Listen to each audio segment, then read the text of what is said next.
Caros irmãos e irmãs, saudações fraternas. Mais uma vez aqui juntos, que grande bênção, viu? Como é bom saber que nós estamos juntos ainda que separados, né? Com esse objetivo tão bendito de estudarmos a palavra do Senhor, de orarmos, buscarmos ao Senhor em dias tão difíceis.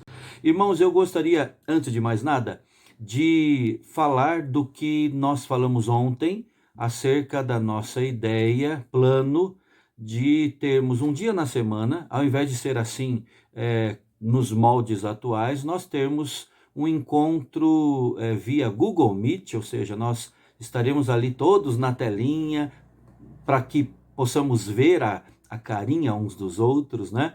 E estudarmos, então, uma vez na semana. A minha sugestão foi de sexta-feira. Só que eu esqueci, irmãos, de perguntar.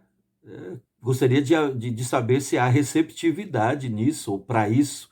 Então, você poderia colocar, ou aqui no chat, ou quem é da igreja, nos grupos da igreja, a sua opinião. Alguns já têm feito isso, mas eu gostaria de saber se há realmente esse desejo, se os irmãos participariam. É claro que aí não seria apenas um estudo como temos feito, de 30 minutos no máximo, mas teríamos um tempo a mais, né? Poderíamos cantar, poderíamos ter algumas orações e poderíamos estudar a palavra com a participação dos irmãos. Talvez eu não soube explicar, falar, tecer mais detalhes sobre isso ontem, e eu gostaria então de estar colocando isso agora, tá? Se há o desejo e a disponibilidade da sua parte, por favor, esteja nos retornando, ok?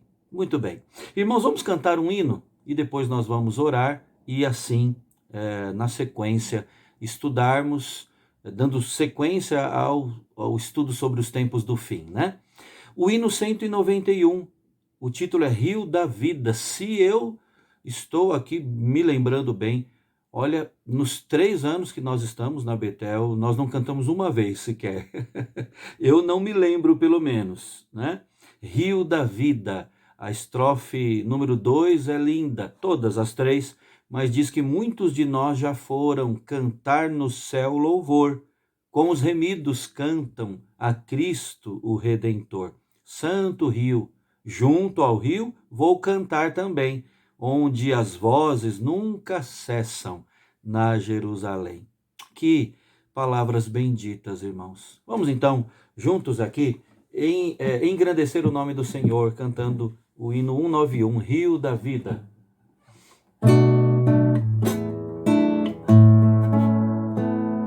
Fonte de amor perene, manancial de luz, água da vida corre do trono de Jesus. Calmo rio, belo rio, quero estar também, onde as águas sempre correm desse rio além. Muitos de nós já foram cantar no céu louvor, como os remidos cantam a Cristo Redentor.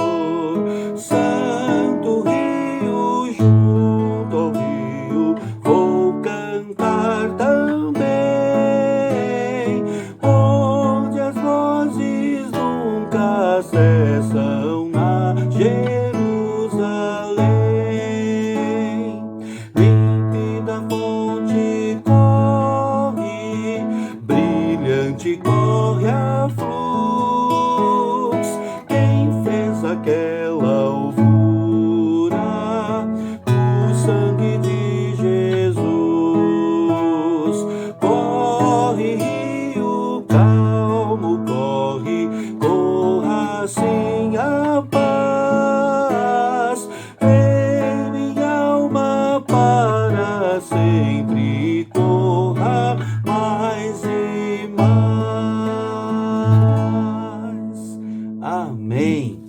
Graças a Deus, irmãos, por podermos cantar estas verdades, não é? Então agora vamos orar? Vamos buscar a face do Senhor? Feche os seus olhos. Querido Pai, obrigado a Deus porque num mundo cheio de desesperança, nós podemos ter essa esperança firmada nas tuas promessas, na tua palavra, de que, a exemplo dos que já partiram com Cristo, nós, ó Deus, um dia estaremos todos juntos para cantar no céu louvor, junto com os remidos do Senhor. Glória ao Senhor, porque a morte não é o fim para quem confia no Senhor. Ó Deus, e antes disso, enquanto o Senhor continuar nos dando vida, que nós possamos vivê-la à luz da tua palavra, ó Deus. O Senhor conhece os nossos corações, sabe do que nós necessitamos, conhece a nossa vida individualmente, a nossa vida familiar e em todas as áreas dela. Por isso, ó Deus, nós precisamos ouvir a tua voz, precisamos do teu direcionamento. E agora, ó Deus, quando estaremos estudando as Escrituras, abre o nosso entendimento. É a nossa oração em nome de Jesus. Amém. Amém. Vamos então abrir, irmãos, nossas Bíblias na segunda carta aos Tessalonicenses, segunda carta do apóstolo Paulo aos Tessalonicenses. Nós vamos ler do verso 1 ao verso 6. Segunda carta aos Tessalonicenses, capítulo 2, do verso 1 ao verso 6. O texto que nos diz assim: Irmãos, no que diz respeito à vinda de nosso Senhor Jesus Cristo e à nossa reunião com Ele, nós vos exortamos a que não vos demovais da vossa mente com facilidade, nem vos perturbeis, quer por espírito, quer por palavra, quer por epístola, como se procedesse de nós, supondo tenha chegado o dia do Senhor. Ninguém de nenhum modo vos engane, porque isto não acontecerá sem que primeiro venha a apostasia e seja revelado o homem da iniquidade, o filho da perdição, o qual se opõe e se levanta contra tudo o que se chama Deus ou é objeto de culto, a ponto de assentar-se no santuário de Deus, ostentando-se como se fosse o próprio Deus. Não vos recordais de que ainda convosco eu costumava dizer-vos estas coisas?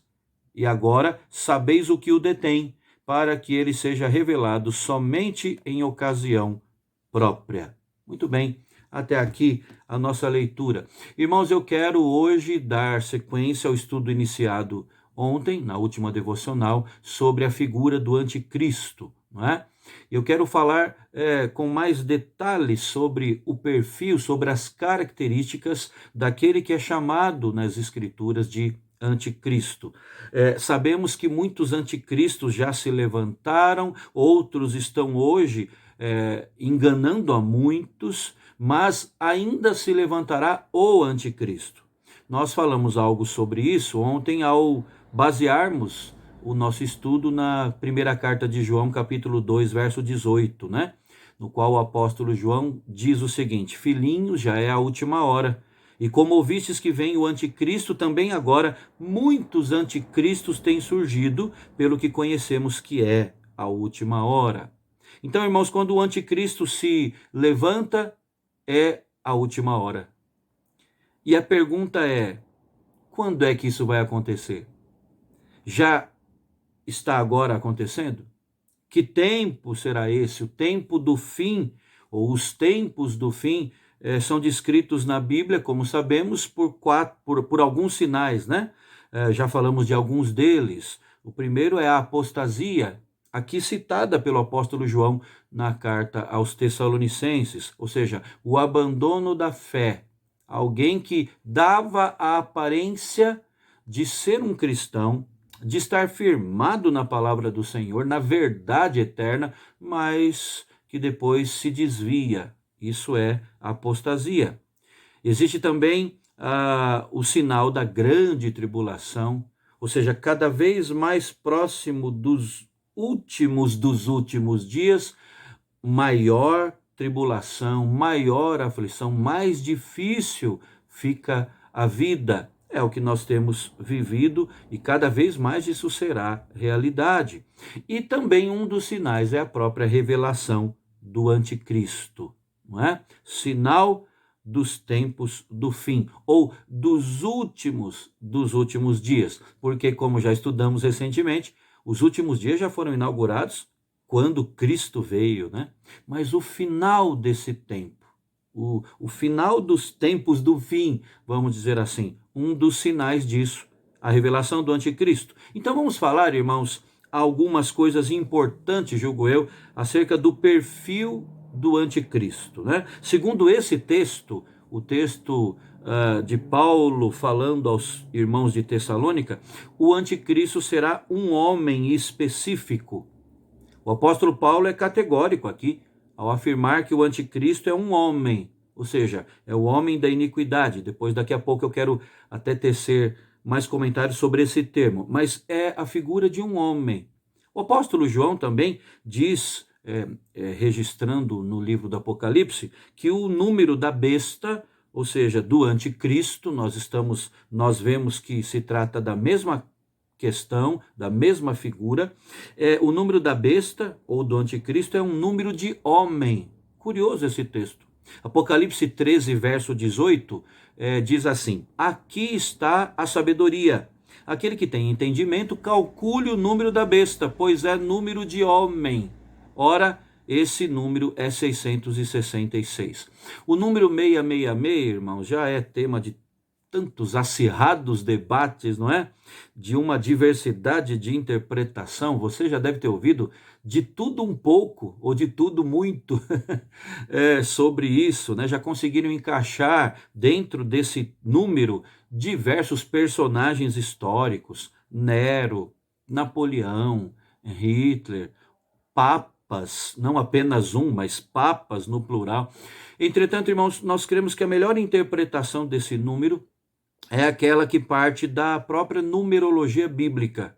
Cuidado com esse termo, que quando se fala em numerologia, né, vai longe, as pessoas vão longe nisso. Eu estou falando aqui da numerologia bíblica, ou seja, os números que a Bíblia cita, que estão aqui registrados nas escrituras sagradas, né? E quando fazemos isso, nós vemos que 3 é o número da Trindade, 6 é o número que antecede o número da perfeição, né? Porque 7 na Bíblia tem a ideia do número da plenitude de Deus, Deus em sua plenitude. Então 6 é aquilo que vem antes, que antecede, como que configurando o número imperfeito, o número imperfeito. Então, 666 é a plenitude da imperfeição. Significa, em outras palavras, dizer que o anticristo será um ser plenamente perverso, totalmente perverso, em quem estarão presentes todas as marcas da maldade, né? Por isso, nós lemos aqui em Apocalipse 13 esse termo sendo aplicado ao inimigo das nossas almas e ao próprio anticristo. Muito bem. Além disso, na verdade, muito bem não, né? Porque será uma realidade dura e cruel. Então, o primeiro ponto, irmãos, do anticristo será um homem específico. Segundo ponto, será o homem da iniquidade. É o que lemos aqui no versículo 3, o texto que lemos agora há pouco. Ninguém de nenhum modo vos engane, porque isto, e Paulo estava se referindo à segunda vinda de Cristo, isto não acontecerá sem que primeiro venha a apostasia e seja revelado o homem da iniquidade, o filho da perdição.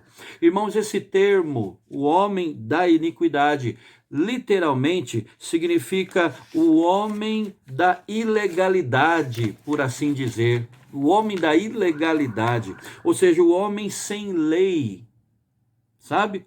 O homem rebelde ao extremo, o homem que desafia a lei de Deus, assim, de forma assintosa e aberta, né? Até podemos linkar aqui esse texto ao texto do profeta Daniel, capítulo 7, em que ele está tratando exatamente do anticristo, e que ele fala que ele vai cuidar de mudar os tempos e a lei.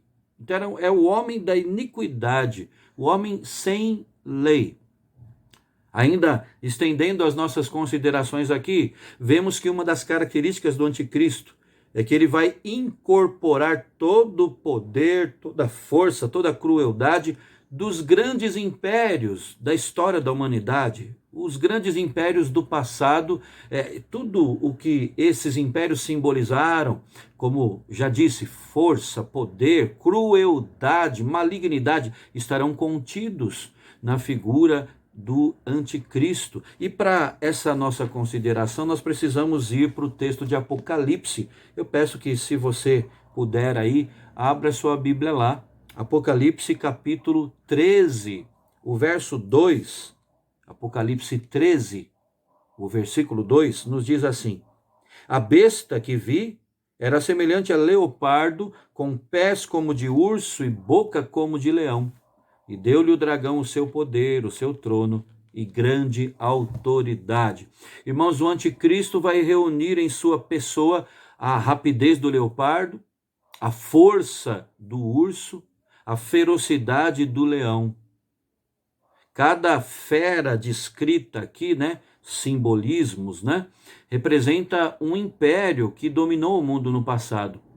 O leão representando o Império Babilônico, o urso representando o Império Medo-Persa, o leopardo representando o Império Grego. A melhor interpretação que temos é essa.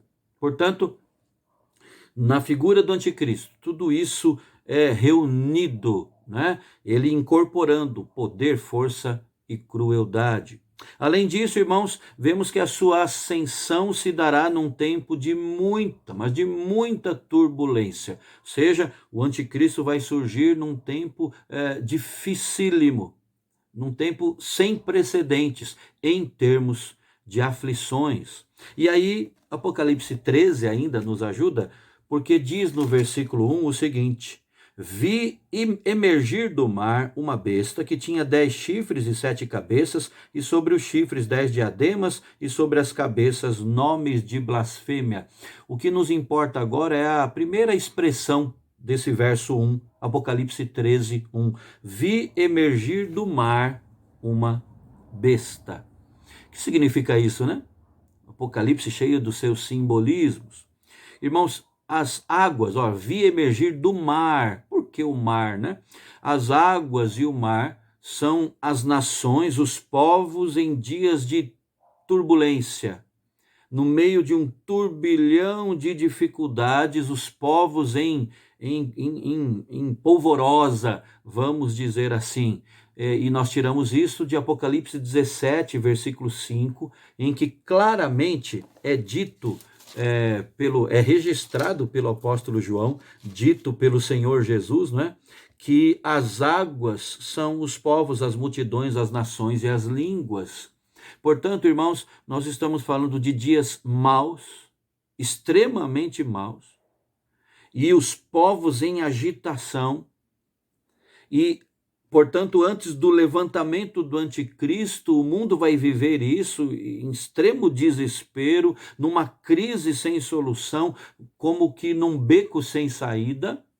E o anticristo vai aparecer como sendo a única saída para trazer solução a essa grande aldeia mundial que vai experimentar dias de extrema dificuldade, como falamos. Então, veja bem, é uma figura que vai ascender, que vai aparecer, se manifestar no tempo de muitas dores, de muito sofrimento, que vai se abater sobre todos os povos. Será que já não enfrentamos esses dias? Ou pelo menos não estamos no início já destes dias de grande tribulação? Por isso, irmãos, é dito que a besta aqui, o anticristo, ela emerge do mar, porque ela vai ascender, vai se manifestar no meio de dias maus. Eu quero encerrar a minha palavra hoje, porque eu não posso encerrar por aqui, não é? Aliás, a Bíblia não encerra por aqui.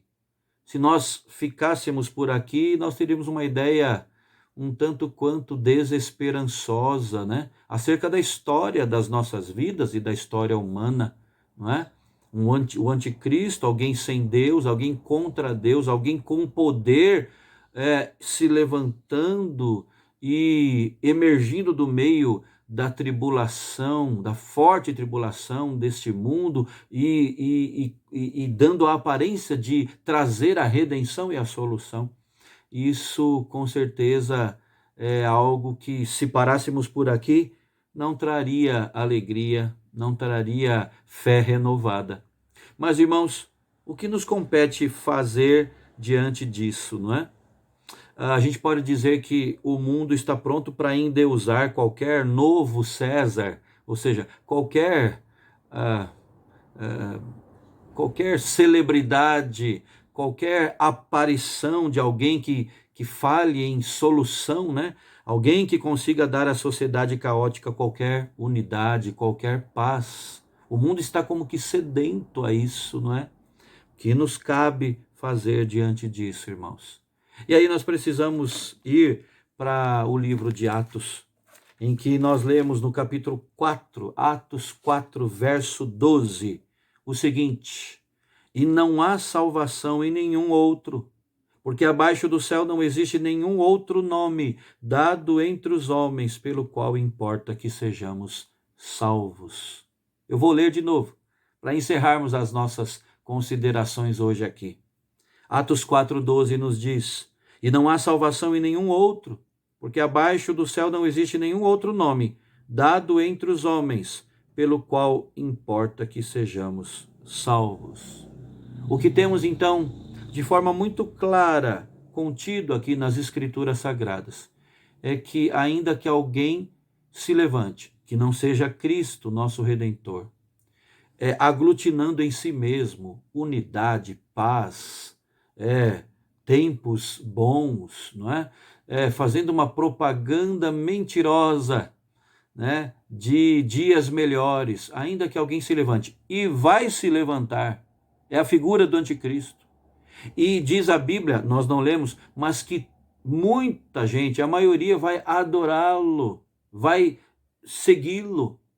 Ainda que isso aconteça, não há salvação em nenhum outro, a não ser em Cristo.